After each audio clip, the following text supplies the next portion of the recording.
똑같은 육체를 가지신 인간이셨습니다. 주님이 인간이시라는 것, 우리와 똑같은 인간이라는 것, 이 증거들은 차고 넘칩니다. 우리 주님은 인간이었기에 피곤을 느끼셨습니다. 요한복음 4장 6절에 보시면 길 가시다가 피곤하여 우물 곁에 그대로 앉으셨다, 그렇게 말씀합니다. 우리 주님은 인간이셨기에 배고픔, 즉 시장도 느끼셨습니다. 마태복음 21장 18절에 보시면 예수님께서 시장하셨다 하는 표현을 우리는 확인할 수가 있습니다.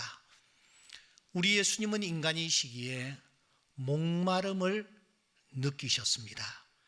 그래서 주님은 내가 목마르다 그렇게 하셨습니다. 우리 주님은 인간이시기에 우리처럼 걱정도 하고 우리처럼 고민도 하셨나 봅니다. 마태복음 26장 38절에 보시면 내 마음이 매우 고민하여 죽게 되었으니 라고 했습니다. 보통 고민하신 것이 아니고 죽을 만큼, 자살하고 싶은 그런 마음이 생길 만큼 주님은 많은 걱정과 고민 있으셨습니다. 우리 예수님은 우리와 똑같은 육체를 가지셨기에 주님은 땅 위에 이렇게 걸어 다니셨습니다. 하지만 그 예수님이 이상하게 풍랑이 있는 바다 위로도 걸으셨습니다. 심지어 그 바다를 향해 잠잠하라, 고요하라 하시니 그 바다가 잠잠해지는 놀라운 일까지 일어났습니다. 예수님은 우리와 똑같은 인간이시었기에 호흡을 하며 사셨습니다. 호흡을 하셨습니다. 하지만 그 예수님이 나흘 전에 호흡이 끊어진 어떤 청년을 향하여 나사로야 나오라 하셨을 때에 죽은 지 나흘이나 되어 냄새가 나던 그 청년이 다시 살아나 호흡을 하는 놀라운 역사가 나타났습니다.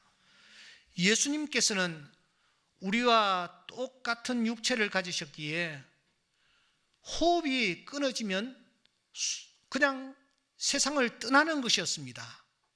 하지만 그 예수님이 사흘 후에 묻을 문을 여시고 다시 살아나셔서 우리 앞에 다시 호흡을 하시는 것입니다. 여러분, 그 이유가 무엇일까요? 어떻게 이 일이 가능했을까요? 우리와 똑같은 육체를 가지셨는데 말입니다. 그 이유는 단 하나입니다. 예수님은 죄가 없으셨기 때문입니다. 우리에게 있는 대제사장은 모든 일에 우리와 똑같이 시험을 받으신 이로되 죄는 없으시니라. 주님이 우리와 똑같은 육체를 가지고 계셨습니다마는 주님은 죄가 없으셨습니다.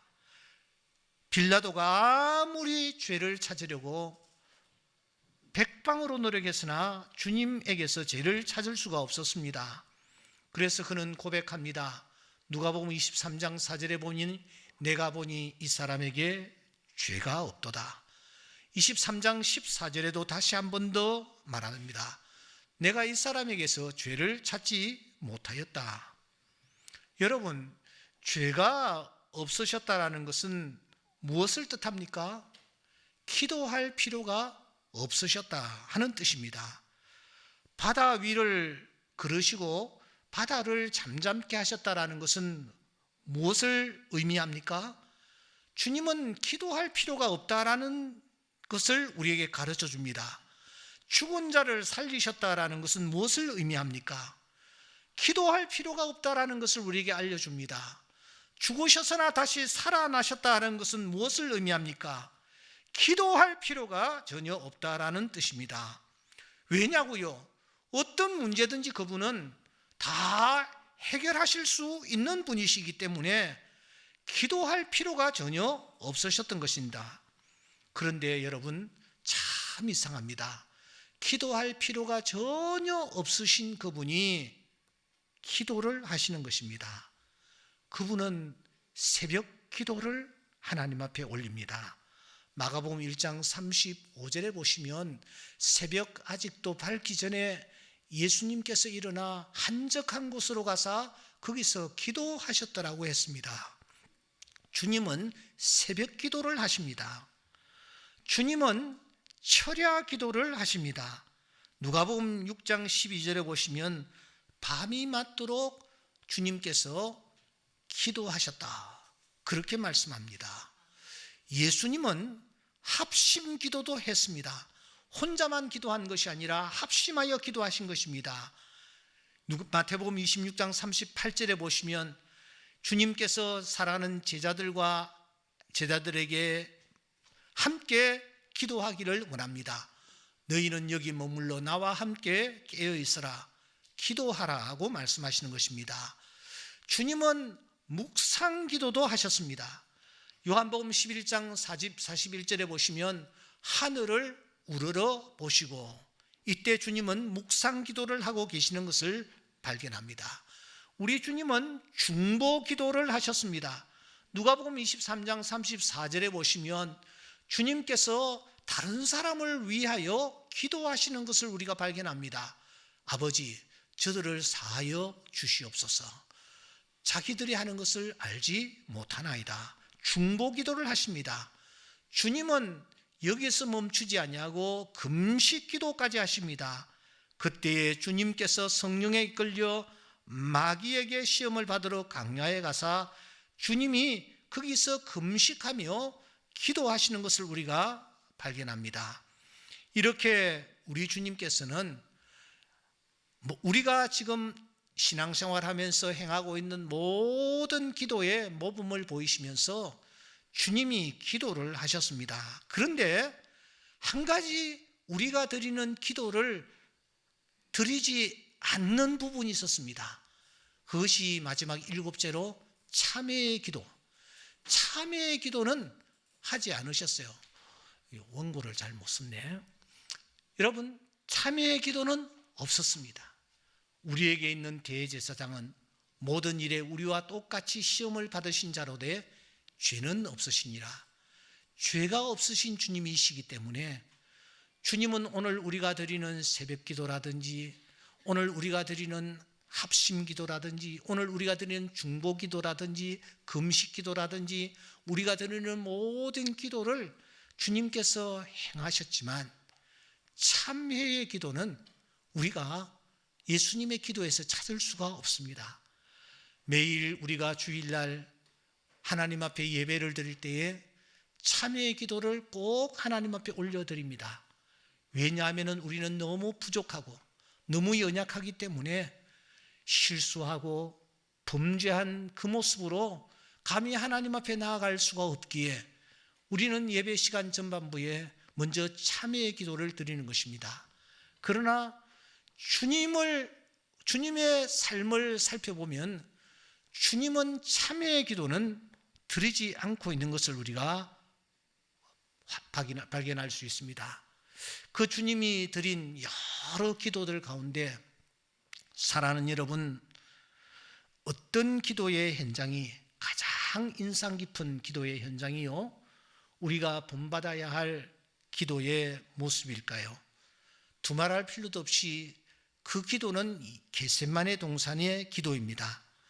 그날 밤 우리 주님은 저 옛날 조상 다윗이 왕위를 빼앗긴 채 맨발로 머리를 풀고 손을 대고 울면서 건너갔던 기드론 시내를 예수님께서 건너가십니다. 그리고 한 곳에 무릎을 꿇고 하늘을 바라보며 기도하시는 것입니다. 그때에 주님이 드린 기도의 시간은 어느 정도 되었을까? 우리가 정확하게 그 기도의 시간을 알 수는 없지만 상당히 긴 시간 동안 주님께서는 기도하신 것을 우리가 확인합니다. 가룟 유다가 랍비여 안녕하시오니까 라고 인사를 해올 그때까지 주님께서는 긴 시간 동안 기도하시는 것을 우리가 확인할 수가 있습니다. 그야말로 주님은 혼신의 힘을 쏟아 그날 밤 기도하셨습니다. 그 현장을 누가는 이렇게 우리에게 알려주고 있습니다. 예수께서 힘쓰고 애써 더욱 간절히 기도하시니 땀이 땅에 지는 핏방울같이 되더라. 힘쓰고 애써 더욱 간절히 주님은 기도하셨다, 그렇게 말씀하고 있습니다. 히브리 기자는 이 상황을 또 다른 측면에서 우리에게 알려주고 있지 않습니까? 히브리서 5장 7절에 보시면 그는 육체에 계실 때에 자기를 죽음에서 능히 구원하실 이에게 심한 통곡과 눈물로 간구와 소원을 올렸고, 이렇게 주님께서 그날 밤에 기도하신 기도의 모습을 우리에게 소개하는 것입니다. 누가는 부사를 동원합니다. 동원할 수 있는 부사를 동원합니다. 힘쓰고 애써 더욱 간절히. 히브리 기자는 명사를 동원합니다. 통곡, 눈물, 간구, 소원.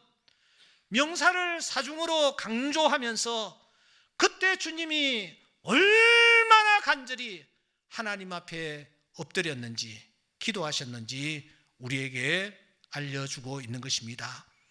그야말로 땀이 변하여 핏방울같이 되는 기도의 현장이었습니다.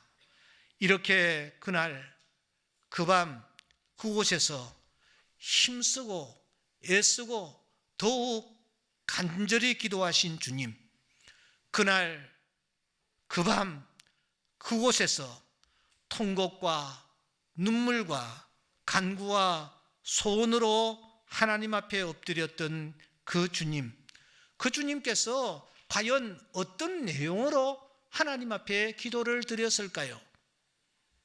누가는 그날 밤 예수님께서 이렇게 하나님 앞에 간구했다라고 우리에게 알려주지 않습니까? 아버지여, 만일 아버지의 뜻이거든 이 잔을 내게서 옮기시옵소서. 그러나 내 뜻대로 마시옵고 아버지의 원대로 되기를 원하나이다. 아버지여, 만일 아버지의 뜻이거든 이 잔을 내게서 옮기시옵소서. 하지만 내 뜻대로 마옵시고 아버지의 뜻대로 되기를 원하나이다. 이렇게 주님께서 기도하셨다라는 것입니다. 내 뜻이 아니라 아버지의 뜻을 찾으며 주님께서 기도하셨다라는 것입니다. 그런데 오늘 우리가 고개를 좀 갸우뚱할 내용이 있습니다. 그것은 그날 밤 주님이 기도하신 이 기도를 계속 그날 밤에 반복하고 계셨던가 하는 거예요. 주님이 이 기도만 들으셨던가 하는 거예요. 여러분 어떻게 생각하세요? 예수님께서 그 겟세마네 동산에서 긴 시간 동안 무릎을 꿇고 계셨습니다. 긴 시간 동안 하나님 앞에 기도하셨습니다. 하나님 앞에 기도하시면서 주님께서 누가가 소개한 이 기도를 계속 반복만 하고 계셨을까 하는 것입니다. 학자들은 이 부분에 있어서 고개를 갸우뚱합니다. 주님이 분명히 그날 밤 그 겟세마네 동산에서 기도하실 때에 이 기도만 드린 것이 아닐 것이다. 그렇다면 우리 주님께서 그날 밤 드린 기도가 도대체 무엇일까? 어떤 내용일까? 여러분 궁금하지 않습니까? 그래서 학자들이 복음서들을 뒤적였습니다. 마태복음부터 요한복음까지 예수님의 행적 가운데서 정말 그때 겟세마네 동산에서 드린 기도가 무엇일까를 찾던 중에 이 요한복음 17장에 눈이 멎었습니다. 요한복음 17장, 이 요한복음 17장의 이 기도의 내용을 살펴보니 이 기도야말로 주님께서 그날 밤에 겟세마네 동산에서 드린 기도가 아닐까, 아니 틀림없다, 이렇게 보기 시작한 것입니다. 그 이유는 요한복음 17장의 이 기도가 이렇게 시작되기 때문입니다. 예수께서 이 말씀을 하시고 눈을 들어 하늘을 우러러 이르시되 아버지여 때가 이르러 사오니 아들을 영화롭게 하사 아들로 아버지를 영화롭게 하옵소서. 그 기도는 이렇게 이어지기 때문입니다. 11절 나는 세상에 더 있지 아니하오나 그들은 세상에 있사옵고 나는 아버지께로 가옵나니. 이 기도는 계속 이렇게 이어지고 있기 때문입니다. 지금 내가 아버지께로 가오니, 내가 세상에서 이 말을 하옵는 것은 그들로 내 기쁨을 그들 안에 충만히 가지게 하려 함이니이다. 여러분, 이 예수님의 기도를 들으시면서 이 기도를 언제 어디에서 드렸다라고 생각됩니까? 그렇습니다. 지금 예수님은 마지막 순간, 최후의 순간, 그 순간 주님께서 드린 기도의 내용임에 틀림이 없습니다. 아버지요, 내가 이제 아버지께로 갑니다. 하지만 저희들은 세상에 있습니다. 이 기도 주님께서 겟세마네 동산에서 그때 드린 기도가 틀림이 없다라는 것입니다.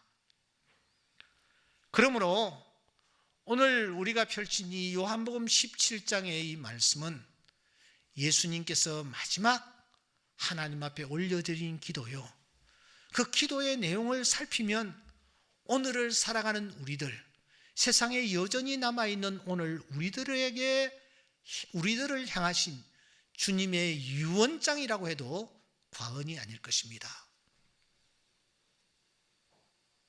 어미의 말을 듣지 않는 청개구리일지라도 그 어미가 마지막 숨을 거두면서 간절한 마음으로 얘야 나를 저 개울가에 묻어다오. 숨을 거두는 어미는 이렇게 얘기를 하면은 이 아들 청개구리가 자기를 개울이 아닌 언덕배기에 묻어줄 줄 알았는데, 묻어줄 줄 알고 그렇게 유언을 하지 않습니까? 하지만 아무리 청개구리일지라도 어머니가 마지막 남기신 유언의 말씀은 무겁게 받아들이고, 내가 지금까지 부모의 말씀을 제대로 순종하지 않았는데 이번 마지막 어머니의 유언의 말씀만은 내가 순종해야지 하는 마음으로 그 어머니를 개울가에 장사를 지내는 것입니다. 우리가 다른 부분에 있어서 예수님의 말씀을 가볍게 생각했자 할지라도 오늘 마지막 주님께서 남기신 이 말씀, 우리를 향하여 간절한 마음으로 소원을 바라신 그 소원, 우리가 그 소원을 우리가 유념하면서 주님이 마지막 우리를 향하여 어떤 소원을 가지고 계셨는지를 생각해 보는 것은 참으로 귀한 일이라고 생각합니다. 주님이 어떤 소원을 말씀하고 있습니까? 주님은 첫째, 하나가 되게 하옵소서라고 주님께서 간절한 마음으로 기도하는 것을 발견합니다. 여러분 11절을 보시면은 나는 세상에 더 있지 아니하오나 그들은 세상에 있습니다. 나는 아버지께로 갑니다. 아버지여, 우리와 같이 그들도 하나가 되게 하옵소서. 17장 21절에 보시면 아버지여, 아버지께서 내 안에, 내가 아버지 안에 있는 것 같이 그들도 다 하나가 되어 17장 22절에 보시면 이는 우리가 하나가 된 것 같이 그들도 하나가 되기로 함이니이다. 23절에 보시면 그들로 온전함을 이루어 하나가 되게 하렴, 이렇게 말씀하고 있습니다. 여기 하나라는 단어가 무려 4번이나 등장을 하고 있습니다. 이번에도 사중 강조입니다. 주님의 간절한 소원이 무엇입니까? 하나님의 귀한 자녀들이 가정에서, 주의 몸 된 교회에서, 그리고 우리가 공동체를 이루어 나아갈 때에 하나가 되기를 하나님이 간절히 원하고 계시다라는 것입니다. 오늘 이 예배에 참석한 우리 모두가 주님의 이 간절한 소원을 마음에 다시 한번 깊이 새길 수 있기를 주의 이름으로 축원합니다. 가정의 모든 가족들이 하나를 이루는 것입니다. 우리 충정교회가 하나를 이루는 것입니다. 더 나아가 이 나라도 하나를 이루는 은혜가 있기를 주의 이름으로 축원합니다.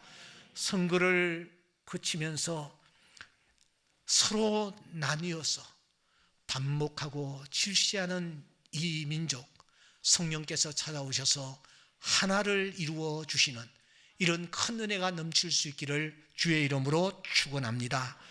에베소서 2장 14절에 보면은 예수님은 우리의 화평이신지라 둘로 하나를 만드사 원수된 것 곧 중간에 막힌 담을 자기 육체로 하셨다라고 말합니다. 십자가에 돌아가신 중요한 이유가 무엇이냐? 둘로 하나를 만드시기 위함이라는 것입니다. 주께서 오늘 이 예배에 참석한 우리 한 사람 한 사람이 하나를 이루는 이 일에 힘쓸 수 있는 그런 은혜로 채워주시기를 소원합니다. 두 번째 주님의 소원이 무엇입니까? 그것은 진리로 거룩하게 하옵소서 하는 소원입니다. 17절에 보시면 그들을 진리로 거룩하게 하옵소서. 하나님의 말씀은 진리입니다. 아버지께서 나를 세상에 보내신 것 같이 나도 그들을 세상에 보내었습니다. 그들을 위하여 내가 나를 거룩하게 하오니 이는 그들도 진리로 거룩함을 얻게 하려 함이니이다. 주님의 간절한 소원이 있습니다. 하나님이여 주의 귀한 자녀들 거룩하게 하여 주시옵소서. 왜냐고요? 세상에 우리가 살고 있기 때문입니다. 11절에 보시면 나는 세상에 더 있지 아니하오나 그들은 세상에 있습니다. 아버지께서 나를 보내신 것 같이 나도 그들을 세상에 보내었습니다. 세상이라는 단어가 의미하는 바가 무엇입니까? 이 세상은 마귀를 떠올리게 하는 장치입니다. 사탄의 유혹이 있는 세상에 오늘 우리가 몸담고 있다라는 뜻입니다. 여러분, 사탄이 무엇을 가장 싫어할까요? 무엇을 가장 두려워할까요? 무엇에 알레르기 반응을 일으킬까요? 그것은 두말할 필요도 없이 거룩입니다. 왜 사탄이 거룩을 그렇게도 싫어할까요? 그 이유는 한 가지입니다. 하나님이 거룩하시기 때문입니다. 하나님이 말씀하십니다. 내가 거룩하니 너희도 몸을 구별하여 거룩하게 하고 땅에 기는 길짐승으로 말미암아 스스로 더럽히지 말아라. 내가 거룩하니 너희도 거룩할지어다. 거룩은 하나님이 가지신 독특한 성품입니다. 거룩은 신의 성품입니다. 때문에 원수 사탄은 거룩을 그렇게도 싫어합니다. 거룩을 싫어할 뿐만 아니라 하나님의 자녀들이 거룩한 사람으로 점점 변화되어 가는 것을 그 무엇보다 싫어합니다.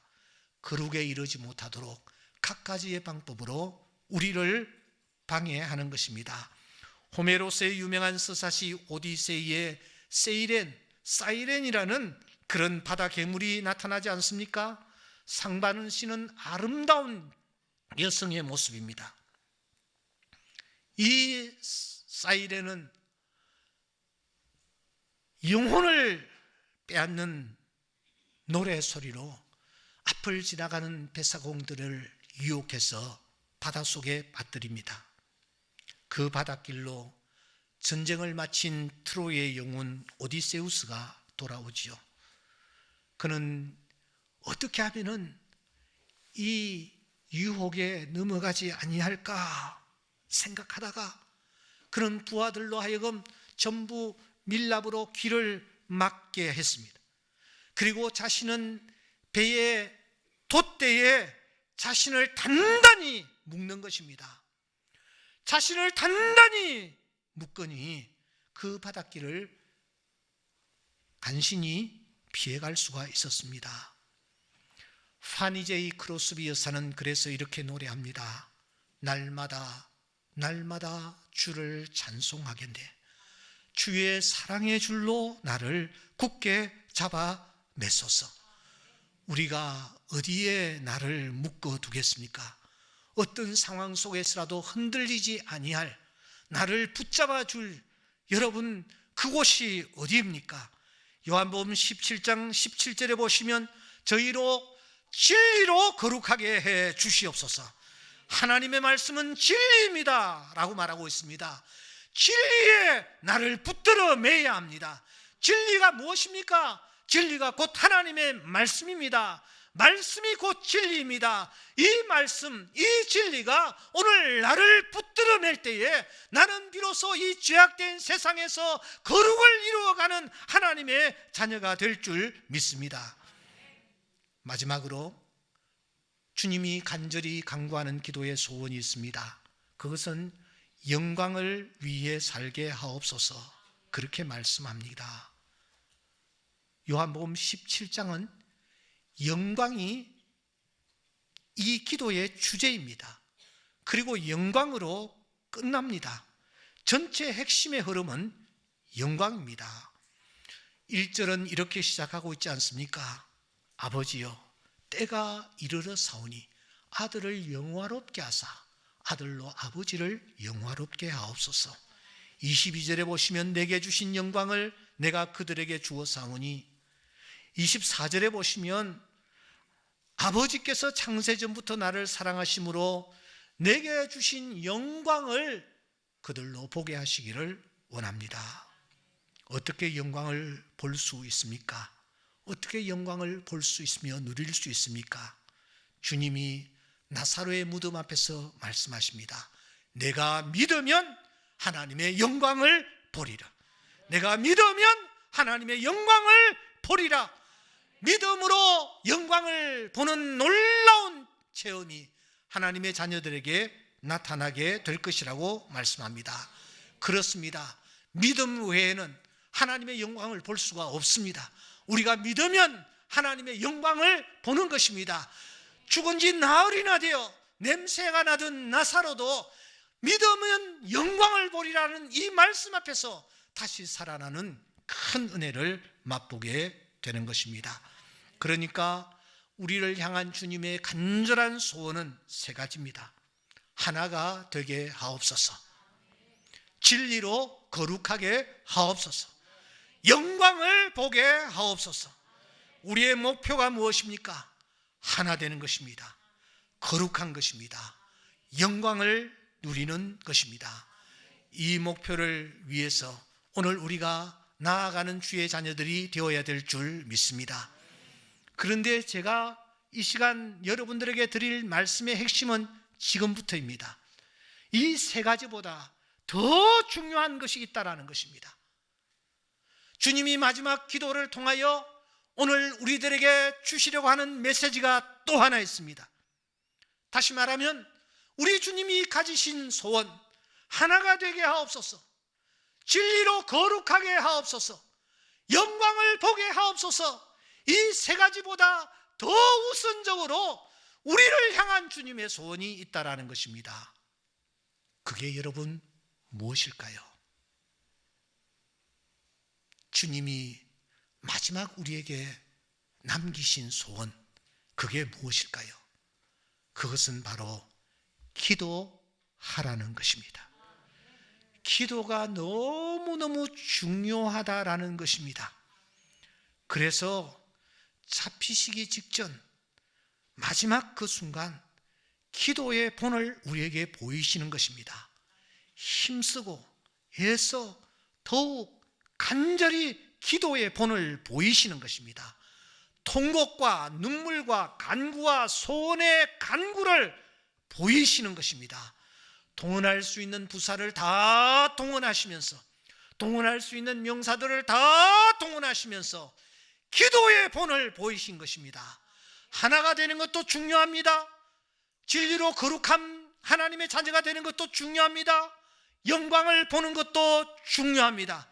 그러나 이보다 더 중요한 것이 있으니 그것은 주님처럼 기도하는 것입니다. 주님처럼 힘쓰고 애쓰고 더욱 간절히 기도하는 것입니다. 주님처럼 통곡과 눈물과 간구와 소원의 기도를 올리는 것입니다. 이 8가지 단어가 내 기도 속에 몇 개쯤 여러분 들어있다고 생각합니까? 힘쓰고 애써 더욱 간절히 이 4개의 부사 중에서 내가 하나님 앞에 기도를 올릴 때에 어느 부사가 내 기도의 접목이 되나? 통곡과 눈물과 간구가 소원, 이 4가지의 명사가 내 기도 속에 몇 개가 용해되어 있느냐 하는 것입니다. 사랑하는 여러분, 이렇게 기도를 드려보신 적이 있습니까? 이런 기도를 하나님 앞에 올려보신 적이 있습니까? 주님은 기도하실 필요가 전혀 없으신 분이셨습니다. 그 주님이 이렇게 기도하셨다면 나는 어떻게 해야 할까요? 우리 주님께서 말씀하십니다. 내가 너희에게 행한 것 같이 너희도 행하게 하려 본을 보였노라. 내가 너희에게 행한 것 같이 너희도 행하게 하려 하여 본을 보였노라. 그리스도도 너희에게 본을 끼쳐 그 자취를 따라오게 하셨느니라. 사랑하는 성도 여러분, 우리 주님은 죄가 없으신 분이셨습니다. 우리 주님은 바람과 바다도 잠잠케 하시는 분이셨습니다. 우리 주님은 죽어 냄새나는 자도 살리신 분이셨습니다. 주님은 스스로 살아나신 분이십니다. 기도가 필요 없으신 분이셨습니다. 그런데 그 주님이 기도하셨습니다. 기도하시되 힘쓰고 애써 더욱 간절히 기도하셨습니다. 통곡과 눈물과 간구와 소원을 하나님 앞에 올렸습니다. 그 이유가 무엇일까요? 그 이유는 단 하나, 오늘 땅에 남아있는 우리들에게 기도의 본을 보이시기 위해서입니다. 우리가 어떤 상황, 어떤 환경, 어떤 문제에 직면해 있을 때라도 낙심하지 말고 하나님을 찾도록 주님은 마지막 순간 기도의 본을 우리에게 보이신 것입니다. 그 주님이 우리에게 말씀하십니다. 아니, 약속하십니다. 구하라. 그리하면 너희에게 주실 것이요. 찾으라 그러면 찾아낼 것이요. 문을 두드리라 그리하면 너희에게 열릴 것이니. 이 말씀을 하늘에 계신 우리 하나님 아버지께서 보증해 주십니다. 너는 내게 부르짖으라. 내가 내게 응답하겠고 내가 알지 못하는 크고 은밀한 일을 내게 보이리라. 저는 지금 중요한 기도의 제목을 하나 가지고 이 강단에 섰습니다.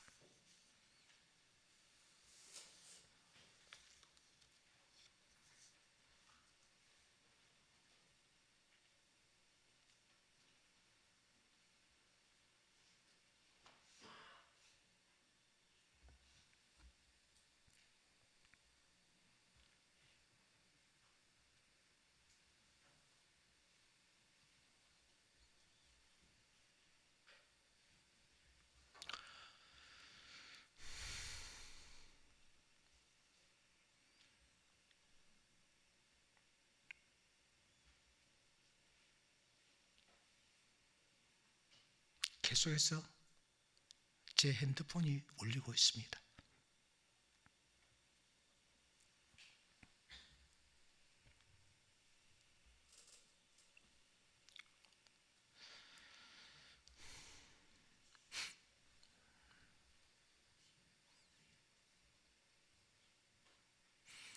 그날 그 밤 그곳에서 울려 퍼지던 눈물과 통곡과 간구와 소원의 그 기도가 나에게 지금 있는가?